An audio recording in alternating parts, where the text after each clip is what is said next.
CBDC's ISO 222, a shift from Libor to SOFR, FedNow coming. We're heading into a weekend of volatility and the perfect storm is brewing. We're heading into July here. It's basically June 29th. It's 8:25 a.m. You can see that right here. It's Thursday. And this weekend we're heading into July and it's about to be fireworks. I'm going to show you some connections right now and how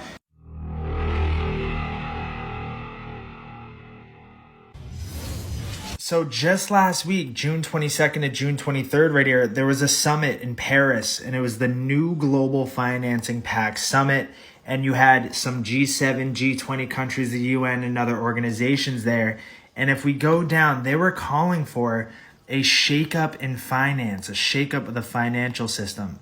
A number of G7 and G20 countries, organizations, and associations share this observation with France and wish to promote the same conviction. We have to act fast and join efforts to correct the imbalances and injustices generated by these divides. We're therefore now calling for a review of our software and for a shakeup of finance. And that is exactly what is happening over this weekend heading into July here. And I'm going to keep diving into that. So the next thing is, just in a couple of days, crypto volatility, options expirations create perfect storms. So billions of dollars in option contracts are going to expire this week, and the recent rally has caught short sellers off guard. So we're heading into some crypto volatility due to these options expirations that are happening on Friday. But there's some other things expiring on Friday. Libor ends. So this is with the traditional financial system. So we're shifting from the Libor rates to SOFR rates. So I'm not going to get into the technical depths of what Libor is, this, that, and the other thing, but listen to how big it is. The question that has been posed to the industry is how this can be accomplished without disrupting the broader debt markets, which are estimated to be roughly $200 trillion. $200 trillion. So we're seeing trillions of dollars being phased from Libor over to SOFR. And there's a connection here. So Sandy O'Connor joined JP Morgan in 1988 and now managing relationships with G20 international standard setters and policymakers involved with evolving regulations and new laws. She serves on several industry association boards and chairs the Federal Reserve's Alternative Reference Rate Committee, which is tasked with determining an alternative rate to Libor. If you look here, Ripple adds Sandy O'Connor to the board of directors. This was December 14, 2020. And she was the one that was tasked with the alternative overhaul of Libor to an alternative rate to it, which is SOFR now.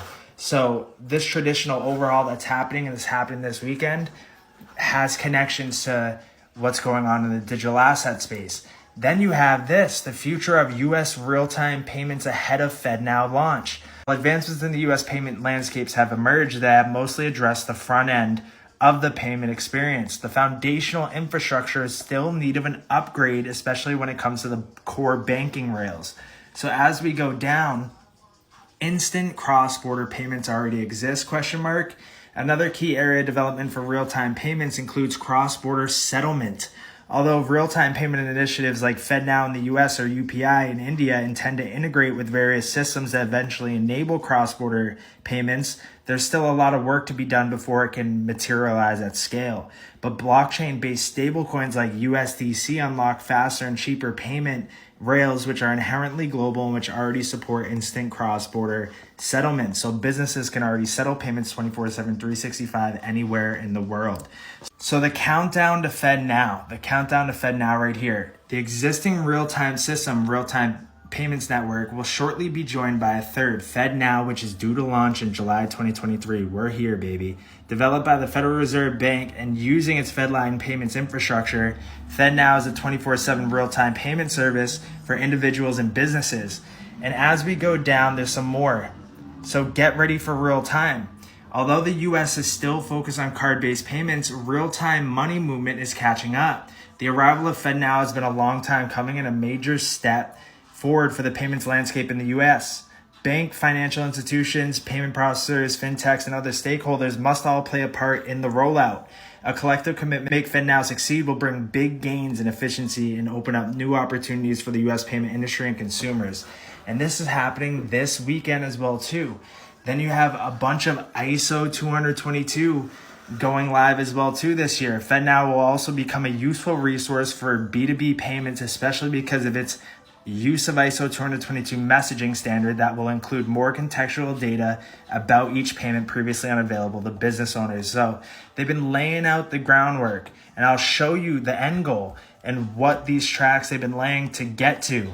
And it's the holy grail of cross-border payments. So let me dive into that. But before I dive into the holy grail of cross-border payments, as you can see here, FedNow's open architecture will enable banks and other financial institutions to develop APIs to integrate with FedNow. This will simulate the creation of new payment services and applications and encourage the use of technology such as artificial intelligence, machine learning, and blockchain applications. There we go. And as we go here, remittance companies and their customers would also welcome more speed with cross-border payments, as money transfers are often a lifeline and needed immediately by the recipients in the destination countries. The challenge today is the liquidity gap inherent to asynchronous payment initiation and settlement. And let's keep going, because then this is David Schwartz, the CTO of Ripple, saying that the biggest obstacle is often the very last hop, getting the fund to the payment recipient through the domestic payment system. So this launch of FedNow is actually very solid in the sense of bridging that last mile, which is going to be the holy grail. So he also said there's definitely an opportunity here to bridge domestic real-time payment systems such as FedNow. You had this as breaking news 5 hours ago that major U.S. banks get passing grade in severe recession stress tests. America's central bank has been stress testing retail banks in the wake of several high-profile banking collapses earlier this year. This was breaking news today. But we're heading towards the holy grail of cross-border payments, the implementation of FedNow and all the other real-time payments across the board, across all the countries in the world, as well as the universal ISO 222 standard, as well as this transition from Libor to SOFR, is really just positioning the holy grail of cross-border payments to come into effect, which, spoiler alert, is interlinked CBDC with foreign exchange conversion layer. And I covered this in my YouTube video. You guys got to go over to the YouTube because we cover so much stuff over there.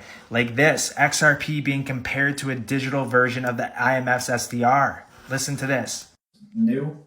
So this is Stanford University. So we're going to go to page, actually no, what we're going to do is to find, and right here, it is possible to envision even more adventurous arrangements. For instance, a special drawing rights-based stablecoin issued by a multilateral agency reminiscent of John Maynard Keynes' proposed supranational currency, the Bancor. With any national currency could thus be convertible into any other national currency in 2 steps via the stablecoin. Such an arrangement would resemble a cross-border payment system that Ripple currently operates with its XRP cryptocurrency and just one of the variety of possible alternatives. I believe this weekend heading into July is about to be fireworks going forward for the rest of this year. So hit me up in the Discord. Click the link in the bio. Join the Discord. My name's Rob at Stargate. Once you get in there, tag me. Say, what up, Rob at Stargate? I saw your video on XRP and XLM. I saw you call the Pepe run. Whatever it may be, I want to interact with you guys. So click the link in the bio. Join the Discord.